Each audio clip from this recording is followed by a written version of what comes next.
ఒక అడవిలో 2 జింకలుండేవి. అందులో మొదటి జింక, ఇంకోటి రెండో జింక. మొదటి జింక అడవికి పాతది. దానికి అడవిలో ఎక్కడ ఏముండేది అన్నీ తెలుసు.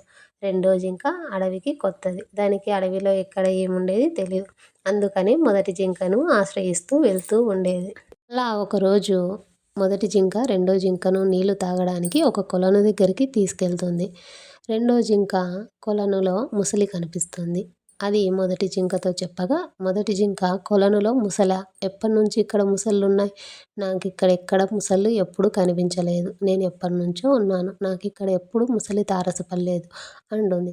అప్పుడు రెండో జింక లేదు అదిగో అక్కడ ముసలి ఉంది అంటే, మొదటి జింక అది ముసలి కాదు అది రాయి అంటుంది.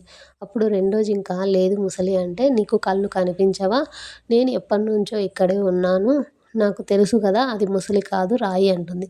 అది నమ్మిన రెండో జింక మొదటి జింక చెప్పింది నిజమేననుకొని కొలనుకు దగ్గరగా వెళ్ళి నీళ్లు తాగడానికి ప్రయత్నిస్తుంది.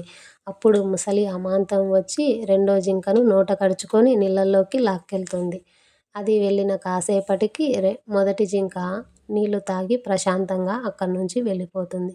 ఇక్కడ నీతి ఏంటంటే, మనము కొత్తయినా పాతైనా ఎవరన్నా ఏదన్నా చెబితే అది గుడ్డిగా చేయకుండా మనం తెలుసుకోగలగాలి. లేదా మనకేదన్నా అక్కడ చెడు అనిపిస్తే ఒక నిమిషం ఆగి ఆలోచించి దానికి దూరంగా జరగాలి. అంతే కదా అని కొత్త కదా అని చెప్పి మనం చేస్తే మోసపోయేది, మునిగిపోయేది, కోల్పోయేది మనమే. దీనికి పార్ట్ 2 కూడా ఉంది. నెక్స్ట్ వీడియోలో నేను అది అప్లోడ్ చేస్తాను.